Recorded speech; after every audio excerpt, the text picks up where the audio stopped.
got a job. You working at Checkers, right? Mm-hmm. So what was that experience? So what made you decide to get a job? You're like, you know what? I need me some money. I'm tired of this, waiting on my parents to hand me some money. I'm gonna go get me a job at Checkers. Why Checkers? Because like I used to Clearly you ain't eating none of them burgers. I used to eat them all the time till I got tired of them. When you work somewhere, you start hating the food because you eat it every day. Right. But it was just like I was in 11th grade. Well, it was the summer after 11th grade. So right before I got into my senior year that summer, I had got a job. Mm-hmm. And I was just tired of not being able to, because I never had no J's or nothing in school. Right. And I'm like, I'm tired of not being able to wear the shoes. Like, I got already ugly ass shoes to my dad about me because my dad ain't just got it like that to buy J's for 7 kids or like 5 kids. Like, because J's be high as hell. Hell yeah. And so, like, I'm like, damn, okay, I'm just going to go make my own money and shit. And so, the summer before my last year in high school, I had started working there. And I worked there my whole 12th grade year and like 2 years after that. Right. But you was on the internet. What you mean? You weren't working. You was at work, but you on the internet. Cause we'll get slow. Fast food restaurants will not have no customers. I'm finna get on my phone. How you at work and on your phone? It's easy to do that. I know. It's easy. So what did your supervisor say? What did the manager say? They used to be on their phone too. They used to be on their phone too. So, is there what other jobs you had? You worked at Checkers. So any other fast food restaurants you worked at? Mm-mm. Any other jobs that you had before you blew up? Yeah, I ain't gonna lie. I used to work a lot because like I didn't know what I wanted to be like. I ain't never want to sell no clothes or nothing like that. So I just had to work jobs. Right. Because like I tried to like sell weed before, but it didn't work out. Why didn't it work out? What? Somebody to jack you took your weed? No, it was just like it wasn't no money. What you mean ain't no money? I just feel like if you ain't got pounds of weed to sell, it ain't no money. Like I was starting little. Like I used to sell. You throw a nickel or dime? Yeah, like I used to work at Nike. Like Nike was my first job after Checkers, man. Okay. And so I used to be there like, everybody want weed, don't break. And my brother used to have weed, but my brother ain't used to have no pounds. So I'm at work trying to sell this shit. This shit just ain't no money because at the end of the day, I got to go buy it, spend the same money and buy it again. So I'm like, what money coming out of this? I'm just doing illegal shit for no reason. So I just stopped. And I'm like, well, you supposed to break it down. You know what I'm saying? If you buy it for this, you got to sell it for that to make money. No, because it's like, then the weed I said, it wasn't just the best weed. Even Memphis don't be having good weed. Oh, okay. Yeah, and so like everybody, and then Memphis people cheap. Like at one point it was $20 for a gram, and then it's just like out of nowhere, grams was $10. Yeah, and so like everybody like, I ain't paying over $10 for no gram. What you want, 15? You taxing? That's too high. An extra $5. So I just said, this ain't what I do. Right. I said, fuck this shit. And so I just worked jobs my whole life. Right. And then, yeah, I can't say the other shit. Yeah, I know you because you already told me you was on some Jack move stuff. You said that earlier. Don't think I forgot what you said. Yeah, so it was like I had started working 2 years before I blew up because it was at one point in Memphis I had got known because me and my friends, I had been rapping. I wasn't just known like that, but they just knew me a tabby, like maybe a few people. Me and my friends all made the song that it got big in Memphis. So it was like everybody knew us in Memphis. Like we was Memphis known. And so I ain't want to just go to work no more and people see me like, I don't want y'all to like have access to me. And I used to kind of be in tune with people all the time too. You and got so attitude, like, huh? Yeah, you at work, you can't do nothing to nobody you see them at work. So that's what I'm saying. So like I ain't want to work no more. I'm like, because I had got to a point where I used to be in tune with people. I'm like, man, you at work, motherfucker, call somebody up there while y'all getting off, like. Hold on, so you get into it, so was it people that work with you or people that would come into the store? No, I worked, after that one job, I never worked at a job like that again. Okay. I was always, Memphis got a lot of, like, warehouse. Okay. Like, that's big in Memphis. Like, everybody work at temp services and warehouse jobs in Memphis. Yeah. And I had a lot of warehouse jobs when I was working there. And, you bound to see anybody in there. Right. Because everybody worked there. Like Amazon, Nike, FedEx. Yeah. That's them jobs big in Memphis. And so, yeah, I used to be in tune with people and shit. And so, why you got into it with people though, Glo? Because bitches be hating. No, you got, now they hate. What, did you ever hate? I ain't never hated on nobody. For real. I tell people a lot of times, as a kid growing up, work a lot of jobs because it'll let you know what you don't want to do when you get older. Exactly. you had a lot of jobs. You worked in fast food. You worked at selling sneakers. You worked in warehouses. Mm-hmm. When did you like? And you said you had you and your friends. You had you rapped. It was big in Memphis. So when did the rap bug bite you? And you says, okay, I found my calling. I started rapping right when the year after I got out of high school. I was playing with it in high school, and when people was telling me I should take it serious, the whole time I was working, I was rapping. I was just like, I was basically going to work to fund my rap career. Like, right. I got to go to work. Let me see. I'm gonna make we get paid every week. So when I was working in warehouse, it was like $10 an hour. So my check probably like $400 something every week. I could put 200.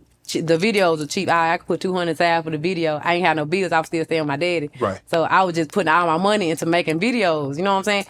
Of course, when I first started, my videos weren't doing them, but I was still doing them. Like, constantly going up. So basically, yeah, when I worked, I was paying bills once I started living on my own and just funding my rap career. Right. So let me ask you this. Go back. When you were at Checkers, did you ever get into it with the customers? You had any crazy customers? Yep. Oh, Lord. You ain't throw no drink on nobody. You ain't throw no food. I ain't never did nothing like that. I just used to talk shit. If they talk shit to me, I'm gonna talk shit back. I mean, okay, they say, okay, what if you got the order wrong? What if it's your fault? I ain't never used to do that. I was like a vet. Like, I could probably, if I was to go to a fast food restaurant, and work there today, I would have it down pat. Like, I knew the menu, like, without having to click the screen, I knew the menu. I knew how much to tell them. Like, if they come and say, I want a number 7 spicy chicken sandwich, all right, $7.31. That's the price it was back then. Right. $7.31. Oh, add a sweet tea that's like $1.10. I add it up in my head. And before I even go ring it up, I knew it. Like, I never messed nothing up because I worked there for like 3-4 years and And you knew all the prices sort of back in your hand. Yeah. But you didn't like the fact that somebody come in there and get smart with you, huh? Yeah, like they just used to be kind of slow.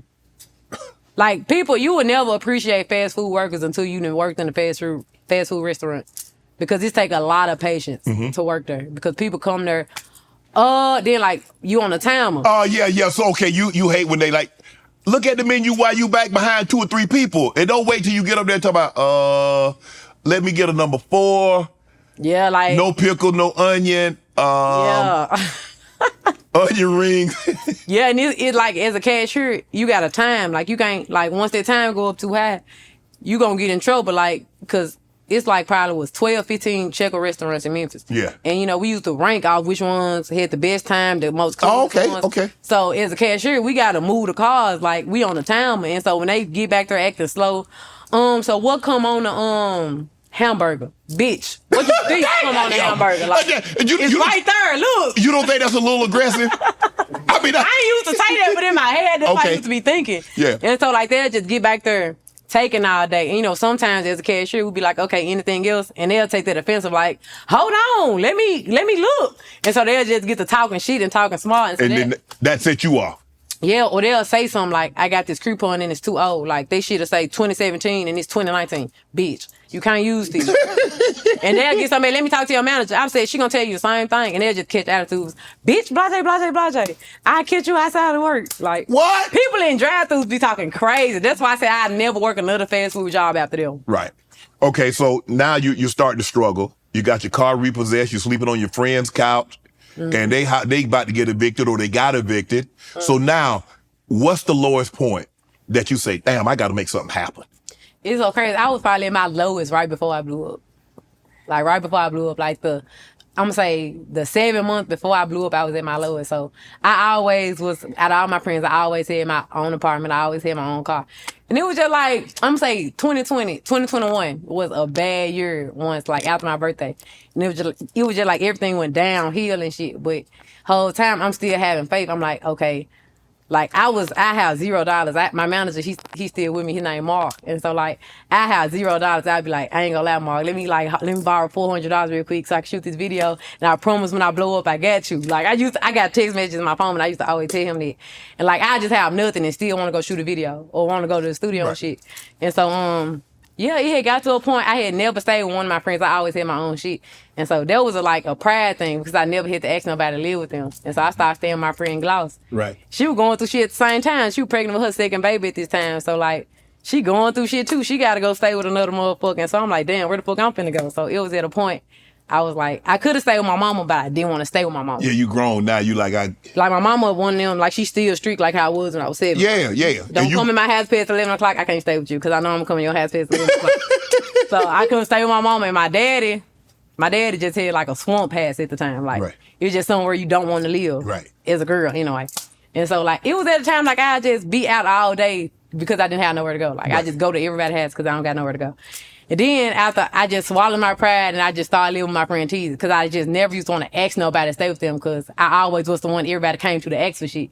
So imagine you always ask me for shit, then I just got to come back and ask you. Like it just beat my pride. Yeah. And then it was just right after that I had blew up though. Yeah, I mean you got your car repossessed, and why didn't you give up? Because there are times that I'm probably sure that you felt like you're like, damn, I ain't got no place to stay. I done lost my car. I ain't got no money in my account. Yeah. What kept you going? Because my music will still be going viral on like when I post my music, it'll still be doing good, and people. You making money off that? I wasn't making money. So what the hell viral got to do with it? They ain't got no money in your pocket. I was like, it's getting somewhere. Okay. They knowing me. Okay. You know what I'm saying? Okay. I'm not making no money. Like I'll pay to go get on the show. Like if somebody finna come to the city, like a big artist or an artist that's kind of good, I'll pay to get on the show to perform. You paying them to get on their Yeah. Is that normal? For if you upcoming artist and you want to be known, like you gotta pay for this shit. Like you ain't just gonna. Don't nobody know who you is. Ain't nobody just gonna pay you to get on no show. They don't know who you is. Right. So like, you got as a upcoming artist, you got to pay to do this shit. Right. Like, and so, my car had got repossessed like probably 2 weeks. I had made the song F and F already. Right. And I hadn't paid my car in like 3 months. I was like, fuck this shit.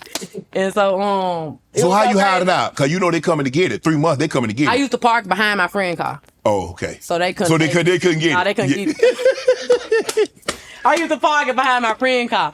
But you know what it was? That whole time, though, I had just, like, the 2021 year was the year I had that one heartbreak I told you about. I was going through it at the same time. So it was like everything was downhill that year.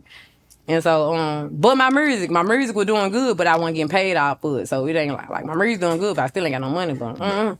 So I had went on this, I said, okay, I'm going to 60-day fast because something got to change. Me and my friend, my sister Teasy, when 2022 came, we sat down, we was in her living room, and we were like, something got to change this year. Like, we got to do something different that we've been doing for all these other years.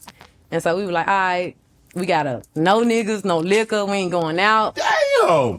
None of that. Yeah, so we were like, we gonna do this and see what they help out. Like, cause we constantly like in the same predicament. It's something that gotta change to stop the repetitiveness. So I stopped talking to all the niggas and shit. I stopped drinking because I had got on this shit real bad. Right. Like I had got on this shit real bad, and like I was on it too bad, and I wasn't going out. And we had started doing shit we ain't had no business doing to get some money over there. Oh, there you go. It's so crazy. I blew up right after that though. So like that 60 days we had started in March. So like we got the rest of the bullshit out of our system for the rest of January, February. Okay. March came around. We said, all right. So by May the 1st, some shit needs to be changed. My friend quit her job because she was working as a security guard at Nike, and shit. That's when I blew up after them 60 days because I made the song April 21st and the song came out April 29th, which means by May the 1st, that was the 60 days. The song blew up. How did it blow up so big? Did somebody big repost it? I mean, how did it get traction and just take off like it did? So I used to make trillers all the time. So like that's what upcoming artists do. For Memphis for sure, we do a song then like make a triller to it, like a kind of like a TikTok. Okay. And I posted it.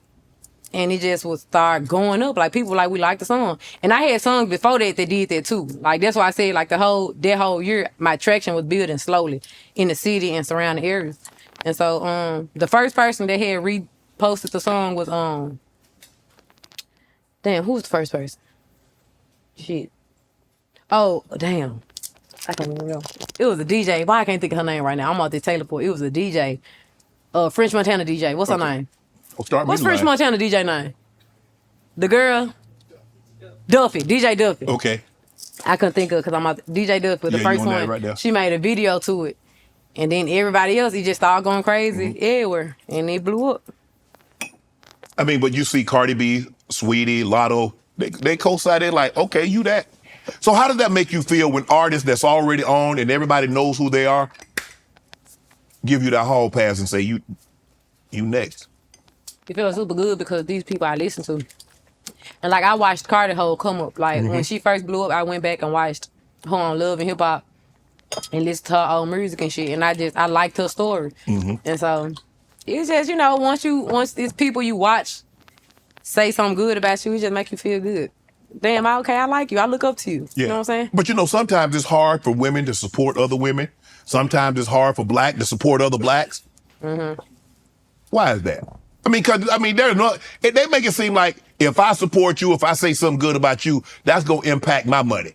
Like there ain't enough money out there. I mean, once I saw the pandemic and I saw the government start printing money, I was like, man, I'm good. They'll never run out of money. So I've never interfered with anybody else trying to make their paper. But I mean, I ain't never been like that. Why is it like that? Why is it so hard for women to support other women and our community to support our own community? I just feel like women are naturally competitive. Shit, we all competitive. Women, I think we like more competitive. Really? Yeah, I don't think it'd be like such a hate thing. I just feel like, you know, women are competitive. Want to join Club Shay Shay? Become an official member by hitting that subscribe button, where you never know who's going to be joining us for drinks and conversation. Don't be late to the party because you know we like to do something before two something.